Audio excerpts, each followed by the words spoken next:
जसरीली के रेगिस्तान के बीचों बीच एक 65 साला बूढ़ा दरवीश अकेली मिट्टी की झोपड़ी में रहता था। उसकी सफेद दाढ़ी हुआ में लहराती रहती, आंखें गहरी मगर थकी हुई, हाथों की हथेलियां मालिश के तेल से चमकती रहती। बरसों से वो तन्हाई का असीर था, कोई उसके पास नहीं आता था। रेगिस्तान की सख्त जिंदगी ने उसे पत्थर बना दिया था, मगर अंदर से वो टूट चुका था। उसकी झोंपड़ी छोटी सी थी, सिर्फ एक चटाई, एक पुरानी शीशी तेल की और कुछ खशक रोटियां। वो रोज सुबह उठता, रेत के टीलों पर चढ़ता, दूर तक देखता, फिर वापस आकर बैठ जाता। उसकी जिंदगी में कोई तब्दीली नहीं थी, बस रीत, सूरज और तन्हाई। एक शाम जब सूरज डूबने लगा और रेत के टीले सुनहरी रोशनी में नहा रहे थे, दरवीश रेत के एक बुलंद टीले पर बैठा हुआ था। उसकी नजर दूर तक जाती, जहां रेत और आसमान मिलते थे। अचानक उसे दौर से कदमों की आहट सुनाई दी। दिल में अजीब सी हलचल हुई, जैसे सदियों की तन्हाई टूटने वाली हो। वो उठा और झांका। दौर रेत पर एक 25 साला जवान और बेहद खूबसूरत लड़की सारा चलती हुई आ रही थी। इसके हाथ में तेल की छोटी शीशी थी, जो उसकी मालिश की पेशा की निशानी थी। उसके बाल लंबे, स्याह, हुआ में लहराते, चेहरा चांद जैसा, आंखें सितारों जैसी।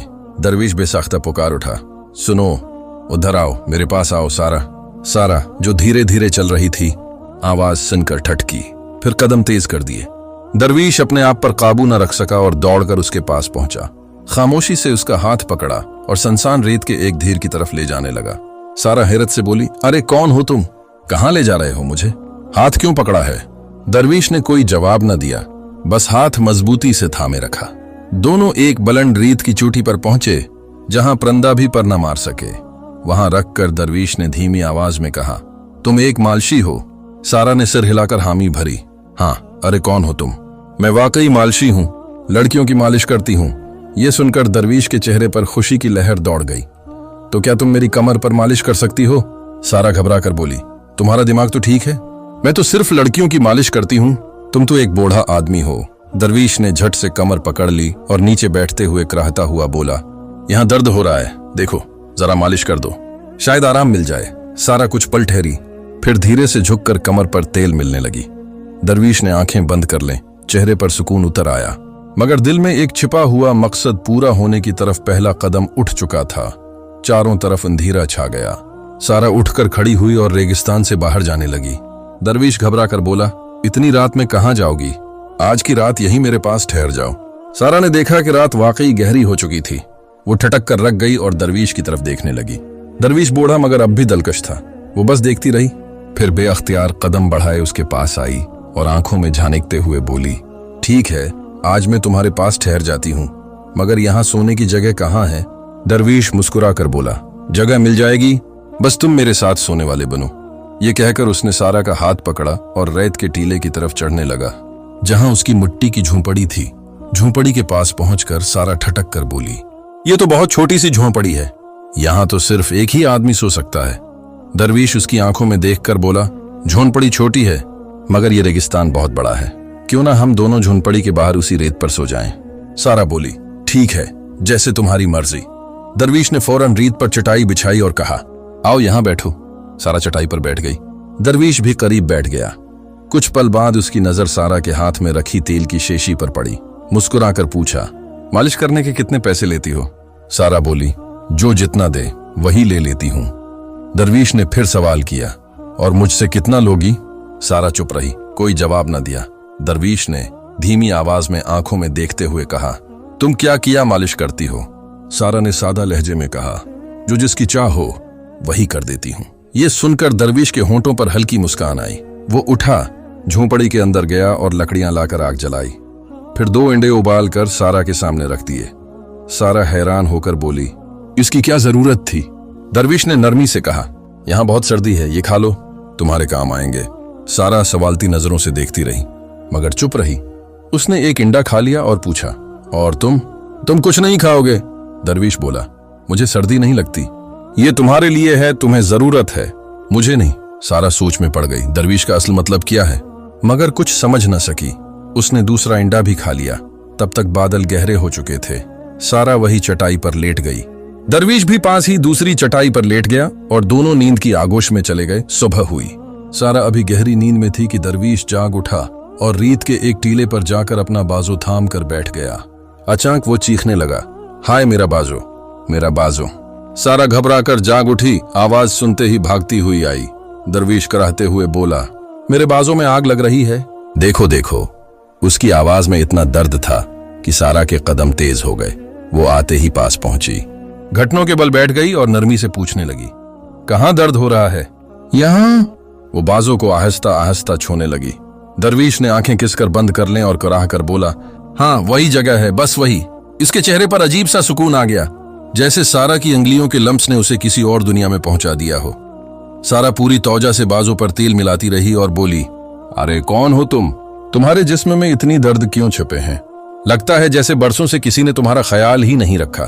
दरवीश की आवाज अचानक ठंडी पड़ गई। कभी किसी ने रखा ही नहीं। फिर मुस्कुराकर बोला, लेकिन तुम तो रख सकती हो ना? सारा चुप हो गई। दिल जैसे कुछ कहना चाहता था। कुछ पल वो आंखों में देखती रही, फिर सिर झुकाकर धीरे से बोली, हाँ अगर तुम चाहो तो मैं तुम्हारा ख्याल रख सकती हूँ। अचानक दरवीश उठा और तेजी से रीत के टीले के पीछे गायब हो गया। सारा हैरान होकर पीछे भागी। जब पहुंची तो देखा दरवीश एक बड़े पत्थर के पीछे छिप चुका था। सारा इधर उधर ढूंढती रही। तब उसकी नजर पत्थर के पीछे ठहरी जहां से दरवीश छिपकर देख रहा था। वो दौड़ी और बोली, अब यहाँ क्यों बैठ गए हो? दरवीश ने नरमी से कहा, यह जगह कैसी है? यहाँ कोई नहीं, सिर्फ तुम और मैं। सारा ने हैरत से पूछा, तुम्हारा मतलब क्या है? दरवीश कुछ पल सोचता रहा, फिर बोला, नीचे बैठ जाओ। सारा उलझन में थी मगर बैठ गई। दरवीश ने नजरें झुकाकर पूछा, तो बताओ तुम्हारा इरादा क्या है? सारा हड़बड़ाकर बोली, तुम क्या कहना चाहते हो? दरवीश ने बात मोड़ दी, बस ये पूछ रहा था कि तुम यही रहोगी या वापस चली जाओगी। दोनों कुछ देर खामोश बैठे रहे। फिर दरवीश उठा और बोला, चलो आज मैं तुम्हें कुछ खास खिलाती हूं, तुम मेरे पहले मेहमान हो। सारा चौंक कर बोली, क्या चीज? दरवीश शरारत से मुस्कुराया, चुप रहो, ठहरो, सारी जिंदगी याद रखोगी। दोनों झोंपड़ी की तरफ बढ़े। रेत के टीले पर सूरज की किरणें झोंपड़ी के मिट्टी के ढांचे से छनकर आ रही थीं। दरवीश ने आग जलाई और गोश्त का एक छोटा टुकड़ा निकाला। सारा चौंक कर पूछ बैठी, ये कहां से आया? दरवीश ने पलट कर कहा, तुम्हारे आने से पहले भी कोई आया था। सारा के माथे पर बल पड़ गए। धीमी आवाज में बोली, फिर वो कहां गया? दरवीश मुस्कुराकर बोला, चला गया, नीचे रीत की वादी में, बहुत नीचे। सारा खामोश हो गई। कुछ देर बाद खाना तैयार हुआ। दोनों ने बैठकर खाया। अब शाम उतर रही थी। रेगिस्तान में ठंडी हवा चलने लगी। दरवीश ने सारा का हाथ थामा और उसे रेत के एक बुलंद टीले पर ले गया। ऊपर पहुंचकर नीचे बैठ गए। दरवीश ने सिर पकड़कर बोला, आज तुम मेरे लिए कुछ करोगी? सारा ने नरमी से पूछा, बोलो क्या चाहते हो? दरवीश कराहते हुए बोला, मेरे सिर में बहुत दर्द है, तुम मेरे सिर की मालिश कर दो। सारा देर तक सोचती रही, फिर धीरे से बोली, अगर उससे तुम्हें सुकून मिलता है तो मैं तुम्हारे हर दर्द को कम करने की कोशिश करूंगी। इसने सर की मालिश की। कुछ देर बाद दोनों वापस झोंपड़ी के पास आए। दरवीश ने लकड़ियां उकठी की और झोंपड़ी के बाहर आग जलाई। दोनों आग के करीब बैठ गए। सारा ने आंखों में देखते हुए कहा, क्या तुम अकेले हो? तुम्हारी बीवी नहीं है? दरवीश कुछ कहने ही वाला था कि सारा ने फौरन कहा, हाँ तुम परेशान मत हो, दिल छोटा मत करो, मैं हूं ना तुम्हारे लिए। दरवीश ये सुनकर चौंक गया मगर खामोश रहा। दोनों कुछ देर आग के पास बैठे रहे, फिर वहीं रीत पर लेट गए और नींद की आगोश में चले गए। सुबह हुई तो दरवीश चुपके से उठा और बुलंद रीत के टीले की तरफ चला गया जहां एक गोल दायरा बना हुआ था। वहां दायरे के अंदर जाकर बैठ गया और सोचने लगा, जब मैं अकेला था कम से कम चीन तो था। इधर सारा जाग उठी। जब दरवीश को पास न पाया तो उसी टीले की तरफ चल पड़ी। वहां पहुंची तो देखा दरवीश दायरे के अंदर बैठा है। धीरे से पास आई और घबराकर बोली, क्या हुआ तुम्हें? यहां क्यों बैठे हो? दरवीश ने झट से कहा, कुछ नहीं, बस यूं ही आया था, पांव में थोड़ा सा दर्द है। सारा ने फौरन पांव उठाया और झोंपड़ी में ले आई। अंदर पहुंचकर पूछा, ये सब क्या है? तुम्हें हर रोज दर्द क्यों होता है और रेत के टीले पर क्यों चले जाते हो? दरवीश ने धीमी आवाज में कहा, ये मेरी सजा है और सब कुछ मैं तुम्हारे लिए कर रहा हूं। सारा हैरान होकर बोली, मेरे लिए कैसे? दरवीश की आंखों में कोई राज छिपा था मगर वो कुछ कहे बगैर झोंपड़ी से बाहर निकल गया। दोपहर हो चुकी थी। दरवीश ने खाना बनाया और दोनों ने साथ मिलकर खाया। खाने के बाद चारों तरफ खामोशी छा गई। सारा ने मुस्कुराकर पूछा, कुछ ज्यादा तो नहीं खा लिया तुमने? दरवीश ने जवाब दिया, तुम्हारे साथ खाना अच्छा लगता है। सारा हैरत से बोली, तुम अजीब हो, कभी भूखे जैसे लगते हो और कभी यूं ही मुस्कुरा देते हो। अगले दिन गोश्त पकाते हुए दरवीश मुस्कुराकर बोला, कभी कभी भूख पेट में नहीं, दिल में लगती है। सारा चौंक कर बोली, तुम्हारी ये बातें अजीब लगती हैं, कहना क्या चाहते हो? दरवीश ने नरमी से जवाब दिया, अभी कुछ नहीं, बस ये बताओ, क्या आज रात भी यही रहोगी? सारा ने आंख भरकर कहा, तुम रोज यही पूछते हो और मैं रख जाती हूं। जब तुम ठहरते हो तो मैं भी ठहर जाती हूं। दरवीश ने नजरें झुकाकर कहा, शायद बेहतर हो कि अब तुम चली जाओ। सारा कुछ देर खामोश रही, फिर पूछा, अगर चली गई तो? दरवीश धीमी आवाज में बोला, तो वही दर्द लौट आएगा। सारा चौंक कर बोली, आज फिर कहां दर्द है? दरवीश ने जवाब दिया, दिल में। सारा ने सोचकर कहा, उसका तो मेरे पास कोई इलाज नहीं। दरवीश शरारत से बोला, तुम्हारे हाथों में शफा है, तुम्हें क्या मालूम? सारा हंसते हुए बोली, लगता है तुम मुझसे खेल रहे हो। दरवीश संजीदा होकर बोला, अगर खेलता तो तुम कब की हार चुकी होती। सारा चुप हो गई। कुछ देर बाद दरवीश ने आहिस्ता से कहा, चलो तुम्हें एक जगह दिखाता हूं जो अब तक तुमने नहीं देखी। सारा ने पूछा, कहां? दरवीश बोला, रेगिस्तान की दूसरी तरफ एक छोटी सी गार है। दोनों रेत के उस पार गए। सारा ने गार में झांक कर कहा, यहां तो अंधेरा है। दरवीश ने धीमी आवाज में कहा, इसीलिए तो पसंद है मुझे न कोई चेहरा न कोई आवाज। सारा ने हैरत से पूछा, ये गार तुम्हारे लिए है? दरवीश ने जवाब दिया, नहीं, ये मेरे माजी के लिए है। सारा धीरे से बोली, तुम्हारे अंदर बहुत कुछ छुपा है। दरवीश मुस्कुराकर उसके कुंधे पर सर रखकर बोला, यादें उम्र से नहीं दिल से जड़ती हैं। सारा बोली, तुम मुझे बदल रहे हो। दरवीश धीमी आवाज में बोला, नहीं, मैं तुम्हें वापस ला रहा हूं। सुबह हुई। दरवीश चुपके से उठा और इस बुलंद रेत के टीले पर जा बैठा जहां गोल दायरा बना था। वो रोज वहां आता और घंटों खामोश रहता। सारा नींद में बस उसके पास हाथ बढ़ाती रही, मगर दरवीश ना मिला। घबराकर वो बाहर निकली और रेत के दायरे की तरफ बढ़ी।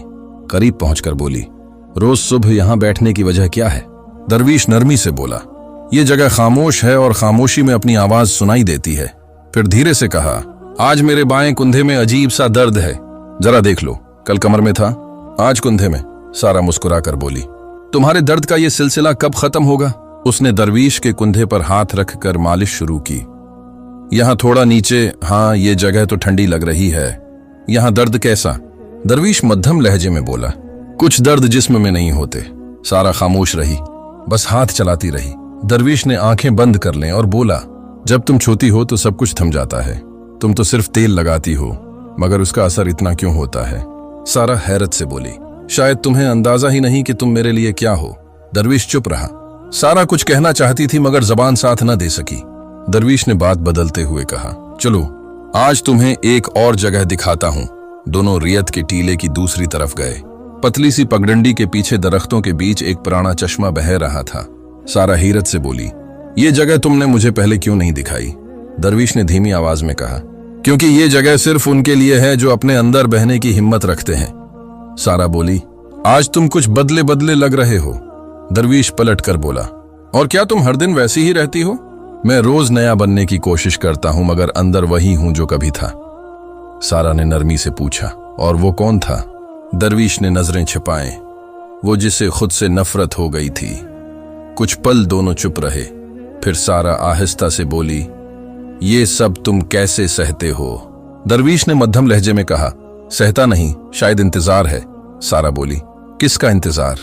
दरवीश ने हल्की सी कंपकपाहट के साथ कहा, तुम्हारी खामोशी के टूटने का। इसकी आंखों में नमी भर आई।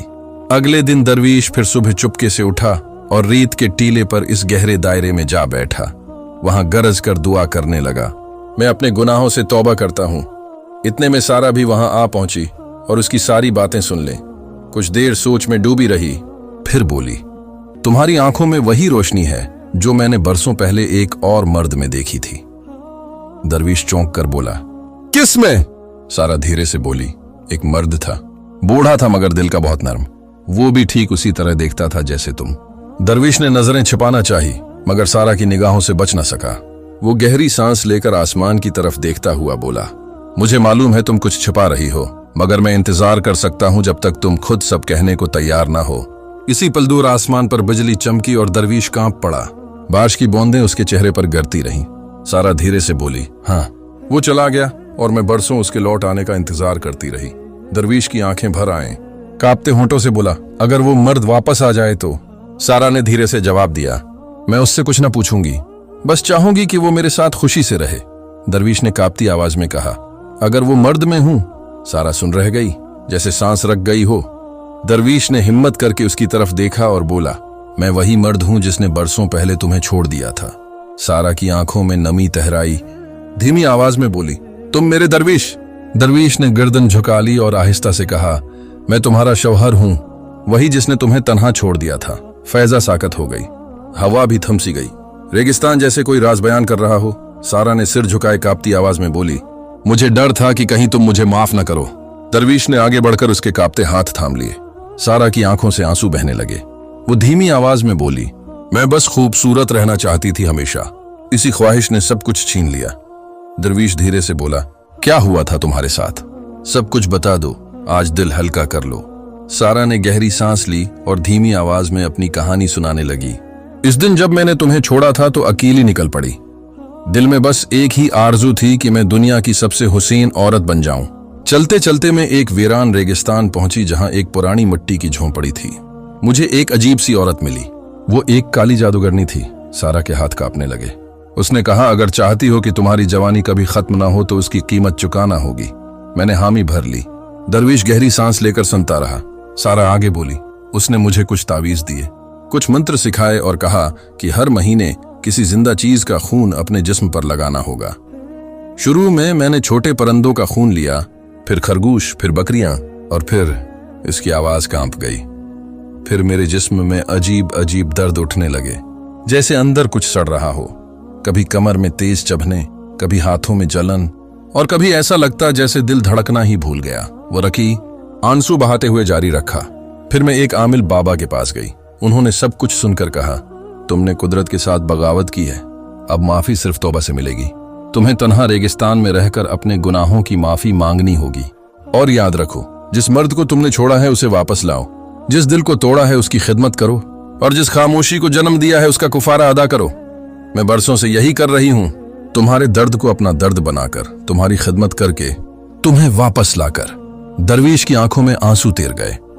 उसने मुस्कुराकर सारा का हाथ थाम लिया और कहा, तुमने जो गुनाह किए उनका एतराफ ही सबसे बड़ी तौबा है। रीत पर फिर धंध छा गई, मगर इस बार दोनों के दरमियान न कोई पर्दा रहा, न कोई झूठ।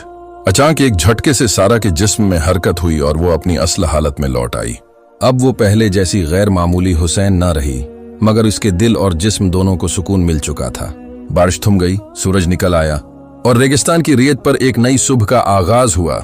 दोनों वहां से उठे, हाथों में हाथ थामे झोंपड़ी की तरफ चले। दरवीश ने सारा को गले लगाया और बोला, अब कोई तन्हाई नहीं, कोई दर्द नहीं, हम साथ हैं। सारा ने मुस्कुराकर सर हिलाया। वो रेगिस्तान से निकले, एक छोटे से गांव में बस गए जहां दरवीश ने मालिश का काम जारी रखा और सारा ने घर संभाला। बरसों की जदाई के बाद उनकी जिंदगी में मोहब्बत, माफी और सुकून लौट आया। वो अक्सर रीत के टीलों की बजाय अपने छोटे से सहन में बैठकर सितारे देखते, एक दूसरे की कहानियां सुनते। सारा के दर्द खत्म हो गए क्योंकि अब उसका दिल शफा पा चुका था। दरवीश की मालिश अब सिर्फ सारा के लिए थी, मोहब्बत की मालिश। यह कहानी हमें सिखाती है कि जिंदगी में अगर कोई गलती हो जाए तो उसका एतराफ और सच्ची तौबे ही असल रास्ता है। मोहब्बत और माफी से कोई दर्द नाकाबिल इलाज नहीं, और तन्हाई का सबसे बड़ा इलाज साथ है। सुबह की नर्म रोशनी से सहन में सुकून छा गया। सारा और दरवीश छोटे से सहन में बैठे चाय पी रहे थे, कभी हंसते, कभी खामोश। हवा में ताजगी थी और दोनों के दिल एक नए जज्बे से भरे हुए थे। सारा ने आहिस्ता से कहा, कभी लगता है ये सब ख्वाब है, मगर तुम्हारे हाथों का लम्स और तुम्हारी बातें हकीकत का हिस्सा हैं। दरवीश मुस्कुराकर बोला, ख्वाब और हकीकत की तमीज वहीं खत्म होती है जहां दिल सुकून पाए। दोनों बाग की तरफ गए जहां फूल खुल रहे थे। सारा ने एक फूल चूमा और कहा, ये खुशबू भी कभी न खत्म होने वाली लगती है, जैसे तुम्हारी मोहब्बत। दरवीश ने उसके कुंधे पर हाथ रखा और कहा, और तुम्हारी हंसी वो रोशनी है जो हर दिन को रोशन कर देती है। दोपहर में वो सहन में बैठे, परिंदों की चहचहाहट सुनते। सारा ने दिल की बात कही, मेरा सुकून तुम्हारे साथ है और ये सुकून मुझे जिंदगी की असल हकीकत याद दिलाता है। दरवीश ने कहा, दिल की ये बातें सबसे बड़ी दौलत हैं और तुम्हारी सदाकत ने सब कुछ बदल दिया है। शाम के वक्त सूरज गुरूब होने लगा। सारा ने कहा, हमने बरसों की जदाई को महसूस किया, मगर अब हमें नई शुरुआत मिल गई हैं। दरवीश ने कहा, और ये शुरुआत मोहब्बत, माफी और सब्र की बुनियाद पर है। रात में वो छत पर बैठे सितारे गिनते। सारा ने कहा, ये सितारे भी हमें हमारी कहानी सुनाने आते हैं, हर एक की रोशनी हमें याद दिलाती है कि जिंदगी में हमेशा उम्मीद रहनी चाहिए। दरवीश ने उसे करीब खींचकर कहा, और उम्मीद हमेशा दिल के अंदर रहती है, जैसे तुम्हारी मोहब्बत मेरे दिल में है। कुछ दिनों बाद दरवीश ने सारा को एक छोटा सा नोट दिया। हर दिन एक नया सबक है और हर लम्हा खुशी का हक रखता है। सारा ने मुस्कुराकर कहा, तुमने मुझे जिंदगी का सबसे कीमती सबक सिखाया कि असल खुशी दिल की सफाई और मोहब्बत में है। वो दोनों अक्सर शाम को सहन में बैठकर एक दूसरे की कहानियां सुनते, कभी हंसते, कभी खामोशी में बस एक दूसरे के वजूद को महसूस करते। सारा ने कहा, अब मैं हर दर्द भूल चुकी हूँ, बस तुम्हारे साथ हर लम्हा जीना चाहती हूँ। दरवीश ने मुस्कुराकर कहा, और मैं तुम्हारे हर दर्द को अपना समझूंगा, बस तुम्हारी खुशी मेरी जिंदगी है। सारा ने दरवीश से पूछा, क्या हम अपनी कहानी दूसरों के साथ भी शेयर करें ताकि लोग भी सुकून और मोहब्बत को समझ सकें? दरवीश ने सिर हिलाकर कहा, हाँ, ये कहानी बस हमारे लिए नहीं बल्कि हर इस दिल के लिए है जो तन्हाई और दुख का सामना कर रहा हो।